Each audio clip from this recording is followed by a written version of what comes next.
Hello there. Liz Truss has not been in office for a long time, but the new British Prime Minister is already under heavy pressure.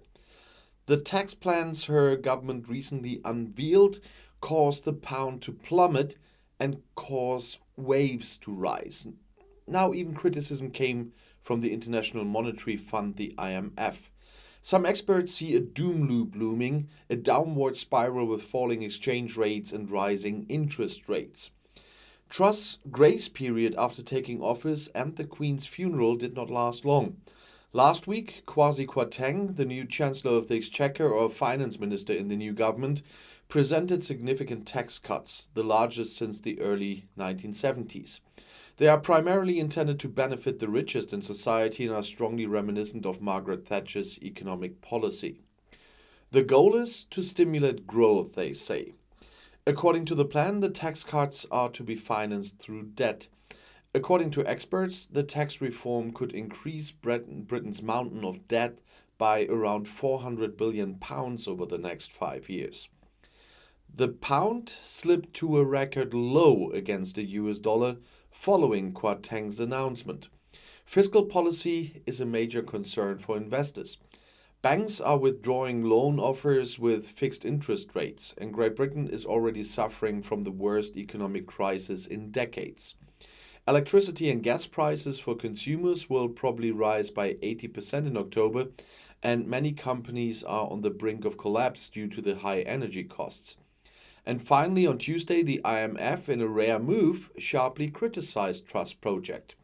Because of high inflation in the UK and many other countries, large and untargeted financial packages are not recommended at the moment, as it is important that fiscal policy does not work counter to monetary policy. That's what a spokesman said. The nature of Britain's policies is also very likely to increase inequality, they say. The government announced another budget for mid-November. The IMF also referred to this in its statement. The date offers an early opportunity to make the support package more targeted and to adjust tax plans, especially those for top earners. The IMF statement further increased the pressure on Truss government. The international lender had to step out in 1976 to rescue Great Britain from its balance of payment crisis. That left its mark, and since then, the rescue operation has been considered a low point in the country's modern economic history.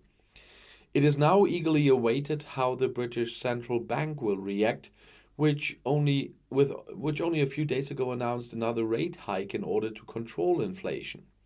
They said early in the week that they wanted no hesitation and would take further steps if necessary. An intervention in the market has already been announced. Government bonds with long maturities are to be purchased with immediate effect, as the Bank of England, the BOE, announced in London on Wednesday.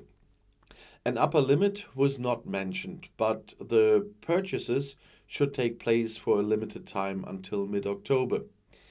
Independent economist Julian Jessop warned Reuters on Wednesday that the UK economy could be caught in a doom loop with falling currency and rising interest rates and an increase in the long-term interest rates. But I also think that people have overreacted in the heat of the past few days, he said, because the government has also taken measures to support private households, for example. But Truss government is not only under economic pressure, but also politically. According to a YouGov poll, 57% of Brits think the budgetary measures are unfair.